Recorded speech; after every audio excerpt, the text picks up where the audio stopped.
Wow, a very sickly and cognitively glitching Donald Trump just gave a disastrous speech in Mount Vernon, Virginia, at a late night event. It was for the American Cornerstone Institute Founders Dinner. I mean, his mind looked like absolute Play-Doh. I mean, let me show you what went down. Donald Trump was talking about drug prices, and he said, I'm bringing them down 1,300%, 1,000%, 200%, whatever. Yeah, whatever. You're just making this up. Here, play this clip. Because I announced the amount, it was 0.25%. I was so proud. But now I'm going to bring them down 1,300%. Think of this. 1,000%, 500%, 200%, whatever, different. And I'm really proud of that. Can't bring it down 1,000%. It would mean the drug companies would be paying us, and you've been a liar about drug prices over and over again. Then Donald Trump attacks former President Biden, calls him a mean SOB, and says never feel bad for Biden. Here, play this clip. Very angry, mean Biden. You know, Biden was always a mean guy, but never a smart guy. You know, even you go back 30 years ago, 40 years ago, he was a stupid guy. But he was always a mean son of a bitch, you know? How's it working? Not working too well for him right now, as it says. So when you start feeling sorry for him, remember, he was a bad guy. Then Donald Trump says that he told King Charles in the UK that he should refer to himself as Charles the Conqueror. And then King Charles said, I don't want to do that. Here, play this clip. Pretty old, right? But 990... and the name of the king at the time was William the Conqueror. I said, that's the coolest name I've ever heard. William the Conqueror. And he built this massive, massive castle, and he was known for winning wars. It's very interesting. In fact, I asked King Charles, why do we call you Charles the Conqueror? He said, no, I don't think so. I don't think so. But he's a great guy, and he's doing a great job, an unbelievable job. But the 250th anniversary. Next, Donald Trump goes back to talking about drug prices. And again, he's saying we could cut them by 500%, 600%. Drugs that sell for $88 in London are selling for $130, $1,300. Think about it. I've got a fat friend. I've got a fat, obese friend. He says, just what? Here, play this clip. You're going to see the biggest cuts in drug prices, which is going to be great for every aspect, Medicare, Medicaid, Social Security, everything. It's going to have numbers. I mean, we're going to literally be cutting prices by 500%, 600%. Drugs that sell for $88 in London are selling for $130. You know, think of it, $1,300 for, I call it the fat killer. I don't know if it works or not, but it didn't work for a friend of mine who called me. He said, he's a very successful guy, seriously obese, seriously, highly neurotic, but a brilliant businessman. You need those qualities sometimes, you know. Then Donald Trump says that we had soldiers picking up trash because they love to pick up trash in Washington, D.C. Play this clip. I thought I was going to replace the grass all over. This grass looked good. It looks so good. And, you know, we actually had soldiers. You saw them. We didn't tell them to do this because we don't want to tell them. They were picking up trash. Did you see that? They were picking up trash. The National Guard, these great military people, the job they did has been unbelievable. Then he makes up this story and says, we're getting calls over the internet. We are getting statements and calls over the internet. The people are saying, I live in Memphis. Thank you. Thank you. Everybody is cheering the soldiers in Memphis. Calls over the internet. I mean, this guy's mind is literally done. I mean, watch this. What the hell? Here, play this clip. I want to thank the National Guard and all of those federal law enforcement people that have surged Washington, are now surging Memphis right now as we speak. By the way, we're getting calls over the internet. We're getting statements. Sir, thank you so much. I live in Memphis. It's so beautiful. There's so many people outside. Everybody's cheering the soldiers. They're cheering. Thank you so much, sir. Then he says there were only two genders. This is very important for him to say this at the American Cornerstone Institute Founders Dinner. Only two genders, he says. They're obsessed with penises and vaginas. It's very strange. Here, play this clip. But that's good. That means we're doing the right thing. I made it the official policy of the United States government that there are only two genders. I think Jim DeMint will like this.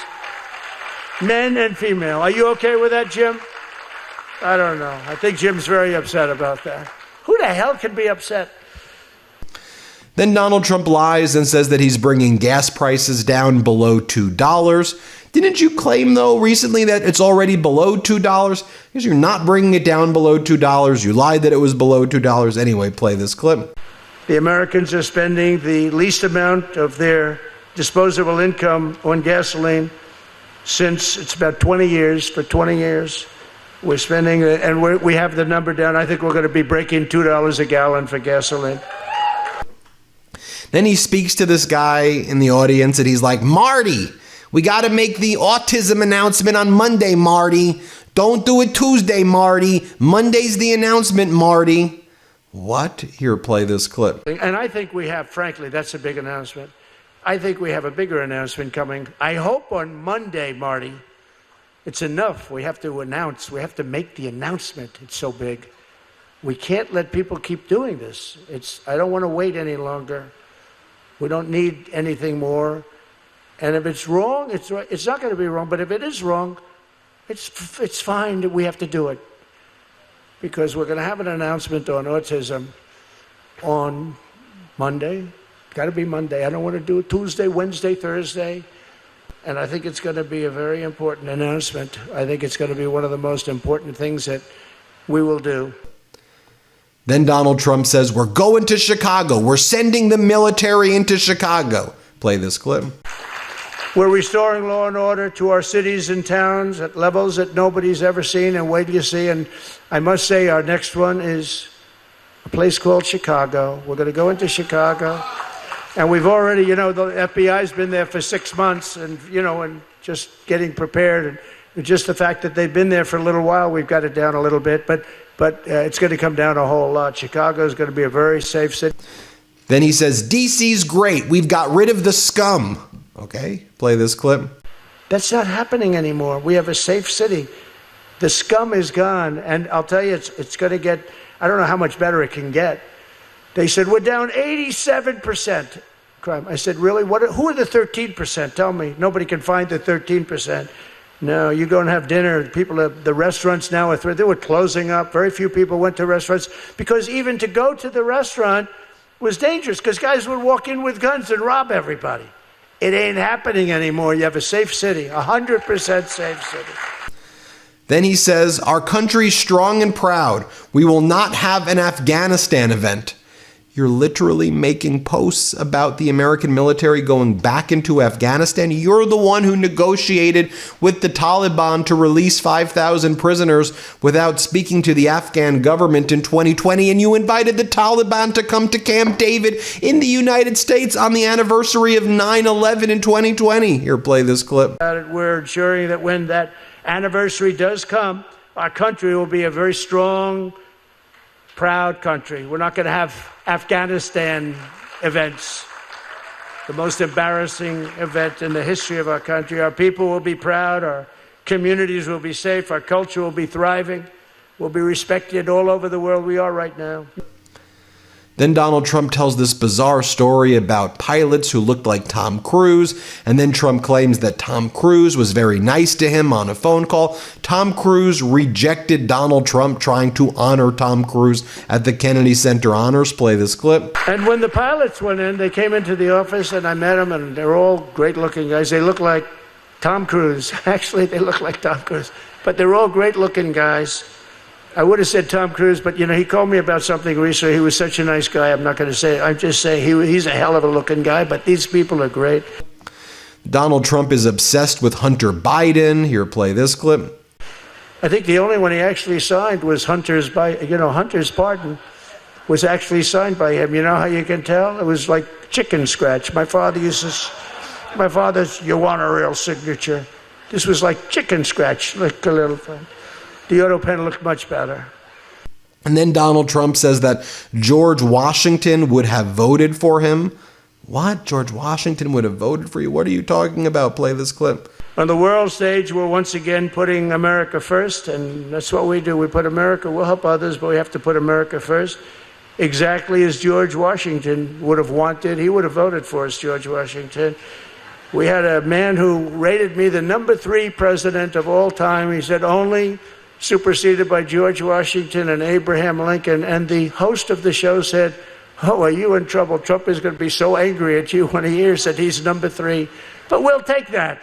I don't know how many have done that. He actually said, George Washington, Abraham Lincoln, Donald J. Trump. I said, I like that guy very much.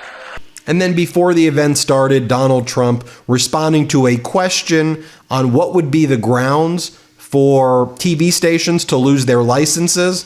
Criticizing Donald Trump is grounds for you losing your license. Here, play this clip. You don't like the grounds for losing a broadcast license?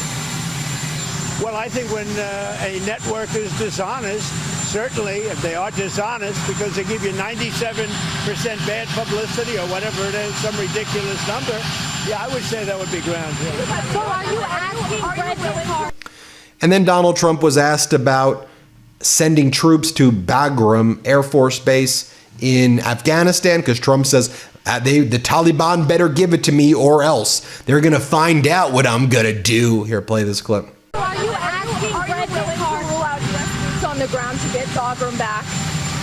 We won't talk about that, but we're talking now to Afghanistan, and we want it back, and we want it back soon, right away. Okay. And if they don't do it, if they don't do it, you're going to find out what I'm going to do. So you want There you have it, folks. Let me know what you think. Hit subscribe. Let's get to 6 million. Thanks for watching. Thanks for watching. Be sure to add the MeidasTouch podcast on Apple Podcasts, Spotify, or wherever you get your podcasts for new updates every single day.